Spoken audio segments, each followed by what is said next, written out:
Welcome to the HR Champions podcast. And for today's episode, we are joined by Miss Wilma David. Now, Miss Wilma is the HR manager at Focus Services. So, thank you so much, Miss Wilma, for joining us today. And we are really happy to have you here. Yeah, thank you, Homer. I'm happy to be here as well. Okay, can you please share like a quick background lang or summary of your career in HR? Okay, so I actually started my career right after I graduated back in Nice. 2015. Talaga. Um, yeah, I'm originally from Iloilo, but I relocated here when I got the job in Bacolod. So it's just 2 hours away from both. So Mm, nice. it's not too far from my home. So my background in HR, I started my HR career as an HR staff in a startup hotel in our town. The name of the hotel is Hotel Edmundo. That Mm-hmm. was only a short stint, only for Mm-hmm. 8 months. Mm-hmm. Yeah, and then after that, I feel as though I don't feel that time that I am for HR. Ah, So I transitioned to quality and safety. I worked at the Medical City Iloilo as a quality and safety assistant for a year. So mm-hmm. that was 2015 to 2016. And this is within this year where I learned so much, where I have learned about quality and safety, compliance audits for all the departments. So this is where I learned basically most of, you know, quality guidelines of operations. Mm-hmm. So parang doon ko yun na-learn yung mga concept ng root cause analysis and the use of Lean Six Sigma principles in contributing to the overall safety of quality patient care. So Uh-huh. far, I enjoyed my stint in quality and safety. However, parang may kulang. So, so sabi ko, it's time for me to venture other career. So, parang gusto kong bumalik sa HR. Uh-huh. Ganon. So, then I returned to HR. So, I got the job as a recruiter with Fair Trade Outsourcing. So, back then, it was not Fair Trade Outsourcing. That was Rethink Staffing back then. So Mm-hmm. I was there since 2018, started as a recruiter. And then I just moved up the ladder until I became an HR manager. So in my Nice. 5 years there, I was awarded, loyalty awardee during my stay. Okay. And since August of last year, I I started working here at Focus as an HR manager here. And Mm-hmm. just that in my 3 months, in my 3 months stay, I was already awarded of one of the Focus Awards, the Yes. Ascension Awards. Congrats. Actually, nakita ko yung picture eh. yung ano mo, Yeah. cover picture mo, ano. Thank you for sharing. What inspired you, ma'am, to pursue a career in HR? What's the story? kung sino man yung nakakakilala siguro sa akin back when I was in elementary and then high school, even in college, hindi siguro nila iisipin na mag-HR ako. Kasi Talaga. ako din, hindi ko inisip na maging HR ako.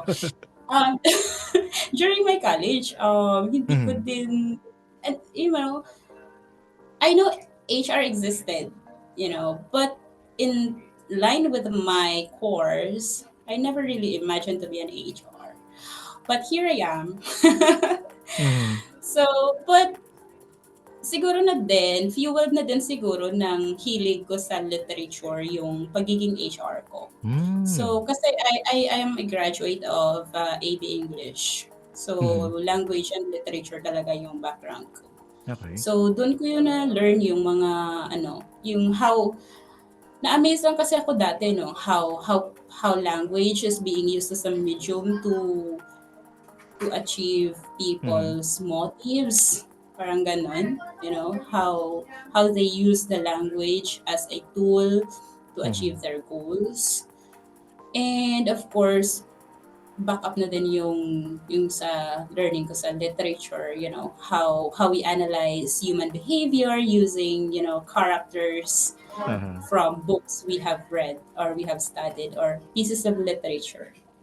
So Nice, doon. nice. So parang connecting with people to, fostering positive workplace culture, and of course, contributing the human side, you know. Um, I learned that from my background in AB English. Mm, Yeah. nice. Oh, oh. So, parang na-discover ko lang na din na HR, it's not about, policies and procedure, It's Mm-mm. also about connecting with people, whether it's helping them navigate challenges, Mm. to foster the workplace culture, just to make sure that the human element is at the forefront of the organization. So ano yung mashi-share mo na biggest challenge that you had and you were able to overcome? Mm-hmm. Diba, earlier I mentioned no na if people only knew me, they would never expect me to be an HR, right? Mm-hmm. So that leads me to the greatest challenge I have overcome. The greatest so far was removing my own biases. Uy, hirap nun, Ang galing, galing. Ang hirap nun talaga, Mhm. grabe. So, it's not an easy thing, human as we are bound with our own biases, right? So, however, in HR, you have to maintain neutrality most of the time. So, Yes. and that has been a significant challenge in my role as an HR leader. Mhm.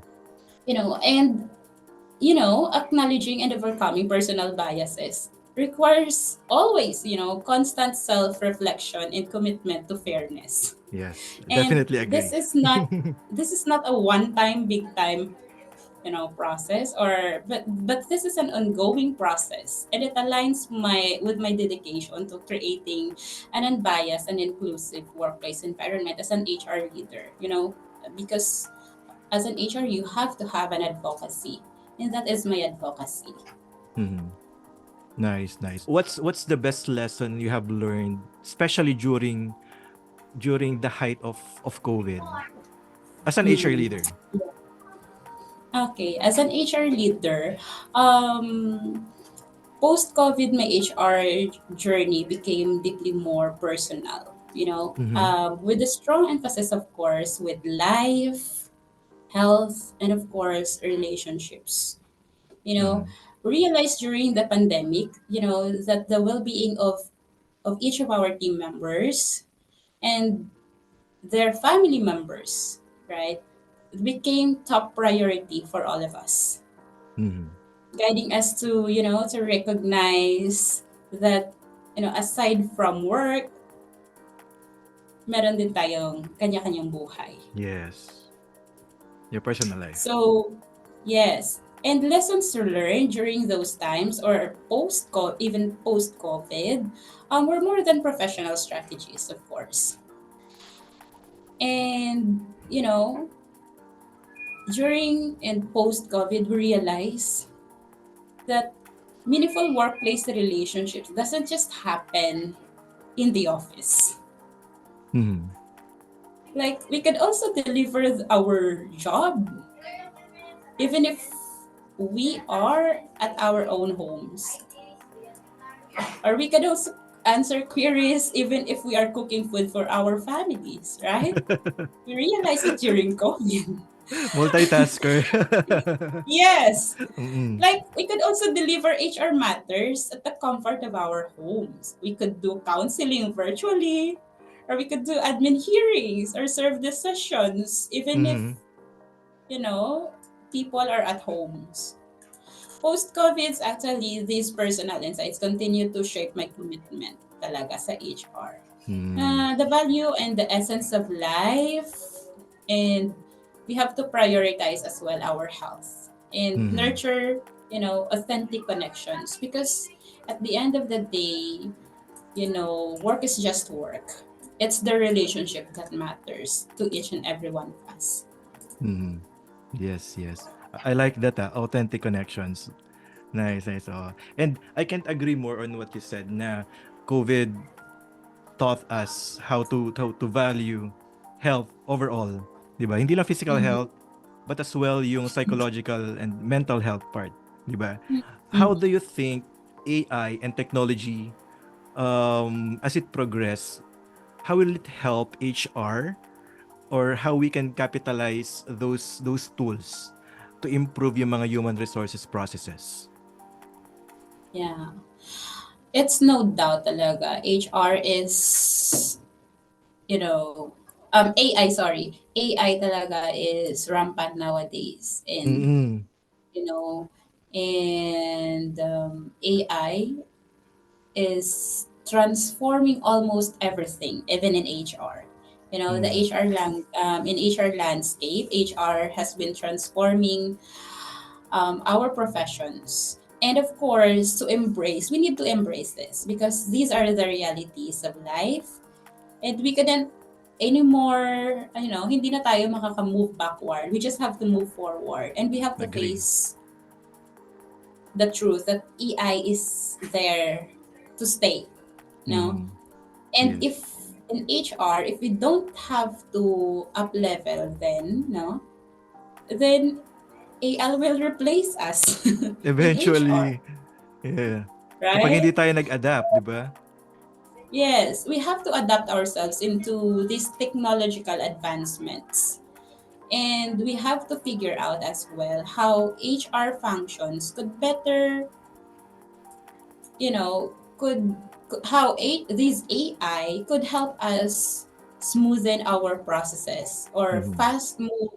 How can we deliver our processes than better with using AI rather than just relying AI. Because, of course, although AI is there, they are just there to guide us, help us, and improve our process. But eventually, we still have our own brains. And because AI has its limitations, that is Yes. where our brains would sit in. Mm. Because I saw people would use AI, especially, in light of AI, we have a lot of grammar tools like Grammarly, Grammarly.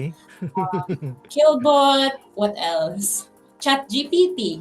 No? Bard. And people would just sometimes their thoughts is coming from Chat GPT. Hmm. And sometimes they would just tend to use it and use it without even proofreading things they get Yes. from chat GPTs or from those AI. So yeah, they need to, although that AI is there, especially in HR, you have to make policies. And Mhm. it's easier to create policies already with those AIs. But we also have to pattern this to how it is to be applied in our organizations. And not just copy paste from everything we see or everything that is being generated by AI. Hmm. Like, okay. Sige ma'am, moving on, let's speaking of talents. Kasi there's Mhm. a recent survey wherein the top three most challenging roles for HR are recruitment, employee engagement, and employee retention. So I want to know Mhm. your take on that. So, um, talent retention being the main challenge of human resources. Mhm. Yes, I admit, napakahirap talaga ng Mm-hmm. talent retention sa HR landscape. Kasi yung mga tao pag ayaw na nila, aalis talaga yun sila. Mm-hmm. Pag, especially pa siguro na din na this time, in my own analysis lang ha, Hmm. Sure. people talaga would leave jobs right now because of career growth Mm-hmm. and other opportunities. Mm-hmm. Kasi right now, yung especially here in the Philippines ha, Mm-hmm. people are more into work from home. Yes. They would they would search jobs that offers them the comfort of their homes. So marami ngayon na nagve-venture into VAs, into work from home other jobs, because actually it would give them a more of a work life balance. They could, especially, in this workforce right now, majority of the number of workforce are females or working mothers. Mm. So ito talaga, mga mothers na to, they would exchange their office job for a work from home job so that they could take care of their children more, or their Yes. family. They could serve their families more. They could have more of work life balance, and then more travel time with family. Mm. Ganyan. So, more talaga ang bine-venture ngayon. Makikita ko din kasi wherever I go, whether it's on Facebook, it's on LinkedIn, or any other social media, or maybe even on Indeed, majority of the people would search for work from home jobs. And, it's not anymore like parang benefit lang na work from home ka. Most of the people would look at work from home jobs as necessary for them to live. Ganon. Mm. Talagang number one ano na yun, no? Number one criteria or number one ano nila. Number one in their Mm, checkbox na is it hybrid? Is it work from home? 'Di ba? yes, ganon Mm. talaga yung hinahanap nila. But then, of course, although we understand the needs of those people, some businesses, could not really cope with those work from home, because it depends as Yes. well to the kind of business that they Yes, cater. depending on the industry, 'di ba? Yeah, Yung depending on the industry na din. mm. Correct. Yes. Ito ma'am, yung next question ko, I will connect yung ano natin, yung on my previous one. Kasi when it's a global war for talents, 'di ba? Any company in the world can outsource employees anywhere, especially here in the Philippines, 'di ba?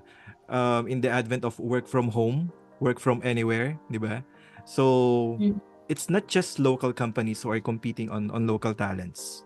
Kasi again, nandiyan na yung mga companies worldwide who wants to tap in sa Filipino talents.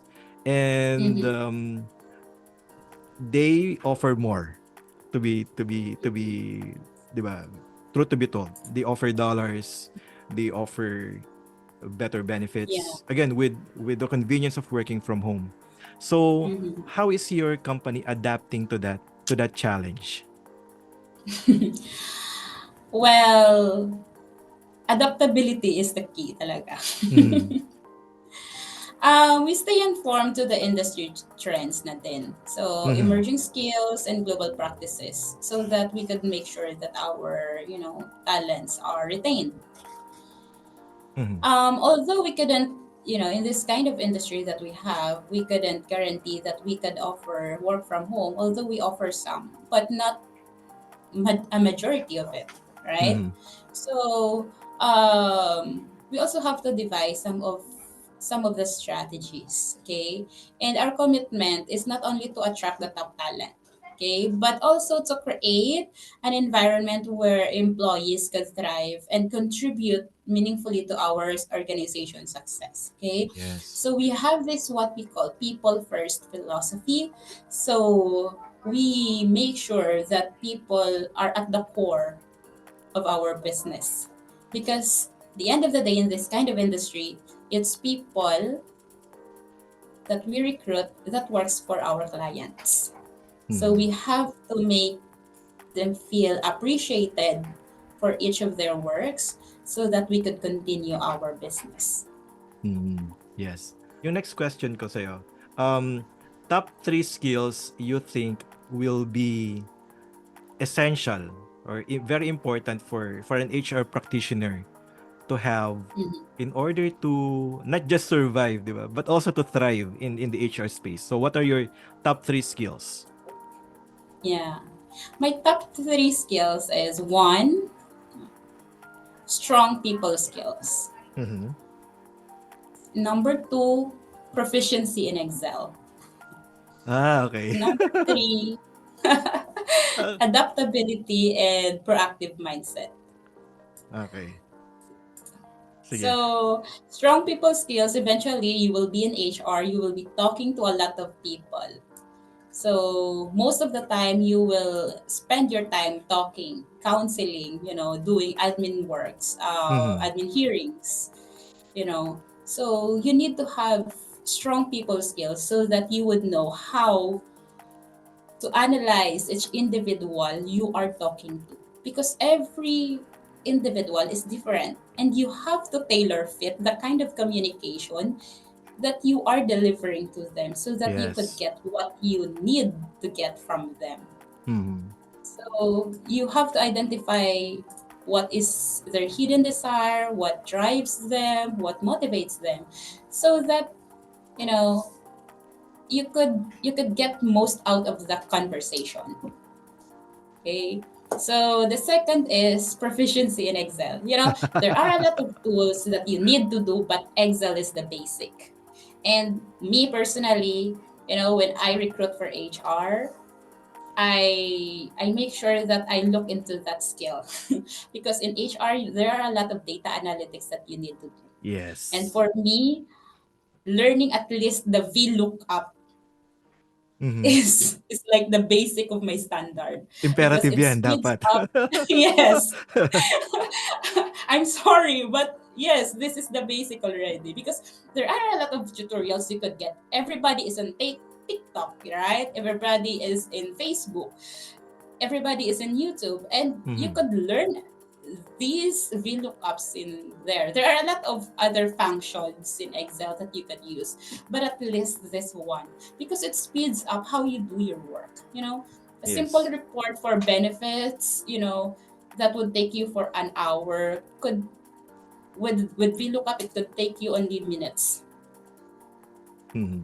So that is why proficiency in Excel is a must for me in HR. There are a lot of other functions and then formulas or shortcuts in Excel that you could use, but learning the VLOOKUP at least is is one of my one of the thing that I look up into each of our candidates that would apply in Mhm. HR. Okay. Then yung ano ma'am, yung third point mo is yung adaptability. Yes, yung adaptability and proactive mindset. Mhm. So kasi yung HR very dynamic and the ability to adapt to evolving trends, especially as well with technologies and organizational change, yung change mindset nila, that needs to be very adaptable as well Mhm. because change is the only constant thing that is happening in this real world. Yes. So And it's fast, 'di ba? yes, unless they keep up with the change, then they stay. If they can't, then eventually hindi sila magstay sa HR. If Yes. hindi sila adaptable, wala silang change mindset, and hindi din sila proactive. Okay? So eventually you are not going to last here in HR if you don't have that skills. Mm. Yeah. I think I can what I can share with that if you're not adaptable, you'll get left behind. 'Di Mm-hmm. ba? Yes, ganun. 'Di They ba? get left behind. 'Di ba? Mhm. Okay. Eto ma'am, my next question is, I'm sure you're familiar with the resignation fever in a sense. Kasi 'di ba it happened Yeah. actually ongoing pa rin 'to. But I think very ano siya, very rampant when it comes to kapag Q4 na, 'di ba? Q4 is notorious for attrition, for resignation of employees. Kasi I Right. don't have exact figures, but this is something I have observed. Na it's the quarter of the year wherein yung mga employees are just waiting for the bonuses, for the 13 Mhm. month and other fringe benefits na in-offer ni company. But beneath that, naka-ready na yung resignation nila. Thinking Mhm. come January or February next year, I'll have a new fresh start on my career, Mhm. 'di ba? So I want to know your thoughts on that. Bakit Yeah. bakit trend pa rin siya, especially here sa atin? Yeah. Okay. So, actually, even here in our company, binantayan din namin yung magiging trend ng attrition namin during this quarter. Uh-huh. Sabi namin, okay, let's watch our numbers and see Mhm. if this actually is the reason why people would quit. And hopefully and thankfully, we never saw our attrition spike. Instead, the trend Nice. went down, even Galing, if we galing. hit December. Nice, nice. So, however, for the general, no, especially for the Filipinos, I think it has become more of a cultural thing already. Mhm. Na yung Yes. resignation nila, ipapasa nila sa December. Kasi hintayin mo na nila yung 13th month pay. Kasi hindi man, there are others, no, sabihin nila, magpa-process pa ako ng 13th month. And magpa-process pa Mm. ako ng clearance bago ko makuha yung salary ko, i-hold pa nila, Yes, yes. i-ano pa nila, ipaprocess ko yan after a month ko pa yan makukuha, yung maggutom pa ako, kaysa sa hintayin ko na lang yung December para para na ibigay nila sa akin yung 13th month pay ko and yung bonus ko, and then after that exit na ako. So wala na din silang i-compute na 13th month ko and then wala na din akong kukunin na final pay ko. So ano pa, okay lang, bye-bye na. Ganon, di Mm. ba? Yun Mm. talaga yung magiging mindset ng mga Filipinos. Or majority, especially for those na parang um, especially yung parang nasa entry level na career pa lang. But for those naman na parang nasa mid-level na ng career nila, they don't usually do that. No? Yeah. So, meron din na gumagawa nun, but these kinds of people, they make sure na may pupuntahan sila before sila Mag-resign. aalis. Mm. Yes. Yeah. Yes. So, kaya nga sabi nila, 'di ba? If you want a new job, you wait for the fourth quarter kasi doon nagre-resign lahat ng mga tao. Doon ka din mag-apply. So, pagka January or February, probably may trabaho ka na mapapasukan. So, ganun. Mm. But, Yes. especially for us, no, sa mga Filipinos, siguro naging influence na din yung social media. And Yeah. then yung global discourse na din ng work culture. Okay? Kasi sa maski sa Facebook, meron diyan tayo, 'di ba? Mga pages na talks about work and life. Meron tayong work is life, PH, parang ganon. Tapos, Mm. any other areas pa. Or any other pages pa na talks about that in Facebook. Specifically Facebook kasi doon tayo mas active as a Filipino, no? Yeah. So, I think exposure to stories of individuals pursuing alternative career paths and more flexible lifestyle, they maybe inspire others to consider similar choices. So that's Mm. why they would tend to resign after they get their 13th month pay and some bonuses because para may panimula na din sila. Mm. Okay. Mhm. Eto ma'am, na-mention mo kanina social media. So, kasi 'di ba, social media, be it Facebook, TikTok, Instagram, YouTube, predominantly those platforms are being used for sales and marketing ni Mhm. company. Pero Mhm. nowadays, companies are taking advantage of those platforms to promote culture, 'di ba? To recognize Mhm. employees. Nandiyan na rin yung when Yeah. you're sharing corporate social responsibility activities ni company, 'di ba? Mhm. Mga CSR. And then Yes. nandiyan na din yung again, yung culture within the company. And in a way, that's subtle way of recruitment. Kasi 'di ba, pag nag-share ng Mm. stories si employee sa kanyang Facebook, let's say she recently or he recently joined. Tapos merong onboarding kit, 'di ba? Mm. Welcome Tapos. to ano. So I have this. So pag nakita ng friend niya who works on a different company, Mm. wow, okay pa, mukhang okay diyan ah. 'Di ba? So Mm-mm. try ko kaya, 'di ba? So ano yung Yeah. ma'am? Ano yung role ninyo doon? Yeah. Kami, lahat na mention mo, Homer, ginagawa namin yan.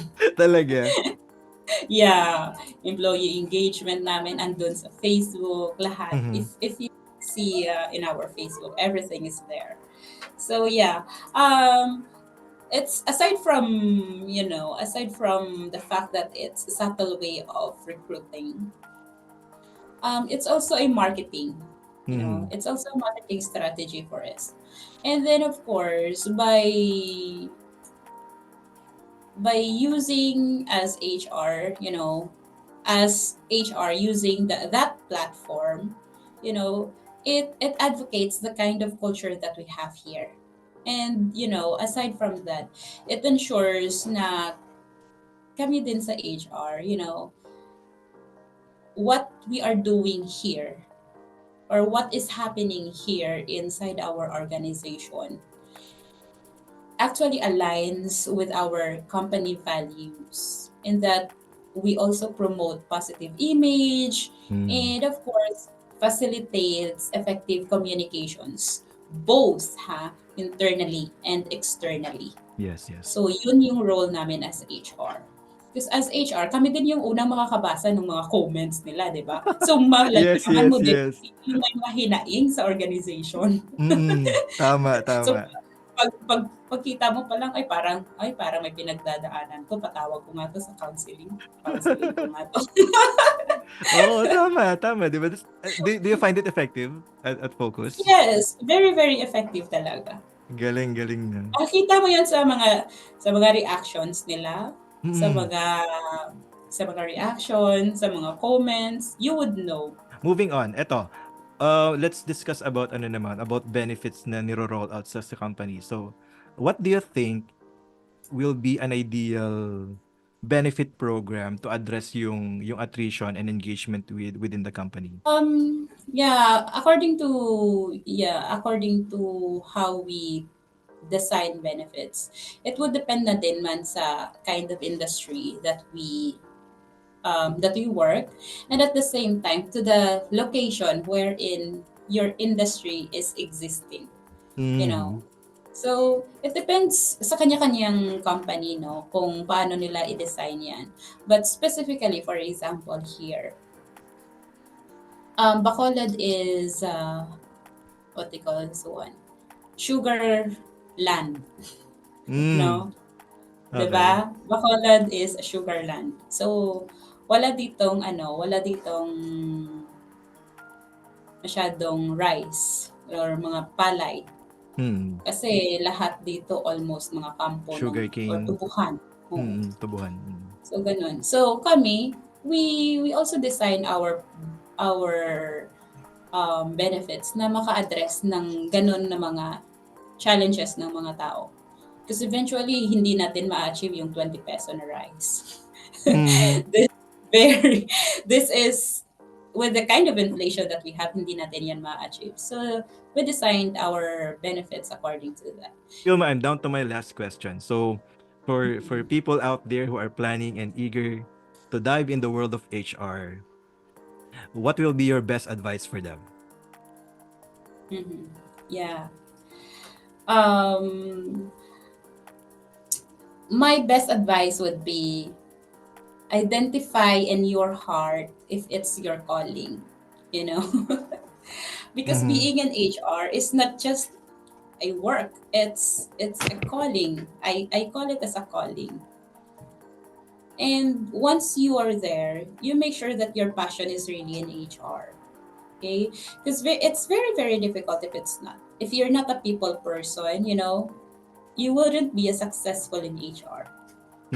Agree. Yes. And once you are already here, you also think about your career path. Because in HR, there are a lot of fields wherein you could excel as well. You know, there is recruitment, employee engagement, learning and development. So, meron din HR business partner, right? Ito Mm-hmm. yung thriving sa community namin ngayon, yung Mm-hmm. HR business partner. HRBP. Okay. So, yes. So, there are a lot of areas in HR wherein mag-excel ka. You just have to find kung saan ka talaga best. You could be a generalist or a specialist, but, just work on your way, you know, para na din, maging successful ka sa career mo as an HR. Okay, and Okay. once you are here, be ready. 100%. 100% talaga. Always ready and committed, you know. Because Ma'am, you are the walking, the talking representative of both the company and the people. mhm. Okay, so you have to be really, really fair. Oh, actually, that's my last question, Miss Wilma. And I just want to take this chance to to thank you for everyone in HR, because Mm-hmm. before very stereotype lang yung tingin ko sa HR, like what we've tapped before, na na kapag kailangan lang ng company ng tao, they go to HR. Pag kailangan ng policies, punta kay HR. Yun, ganun lang yung tingin ko when kailangan ng events or kailangan ng planning, Christmas party or whatever, you go to HR. 'Di ba? You have you need disciplinary actions, punta ka HR. And for the longest time, that's been my thinking. But when I started talking to people, to HR professionals like you, then I really realize na hindi talaga madaling maging HR. It takes effort, it takes skills, it takes patience, self-control. 'Di ba? Like kanina Mm-hmm. yung kinukuwento mo when you're talking to different people, 'di ba? Different approaches, 'di ba? You talk to people na iba-iba yung limits, iba-iba yung personality, 'di ba? That takes skills na truthfully ngayon ko lang din na realize when I started talking to HR people. So with that, thank you very much, and you have my high respect and salute. Thank you, Homer. Okay. Sige. Eto ma'am, before we part ways, familiar ka ba sa Fast Talk? Yes. Okay, okay, sige. So we have Fast Talk HR Champions podcast edition. So a set of questions, two choices. Just give me your best choice. 'Di ba? No need to Mm. explain. No right or wrong naman tayo. And wholesome naman to. Walang ano dito. Walang lights on, lights off. Okay. Sige. So let's begin, ma'am. Okay, thank you. So first question, work from home or on-site? On site, Company outing or Christmas party? company outing. Okay. Empathy or competency?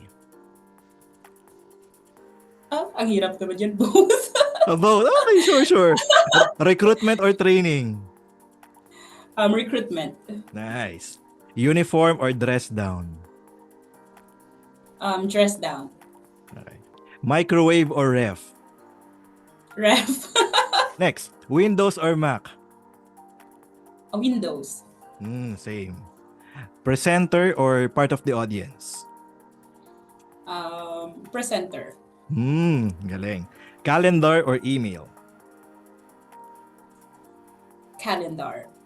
Okay. And then last, Facebook or LinkedIn?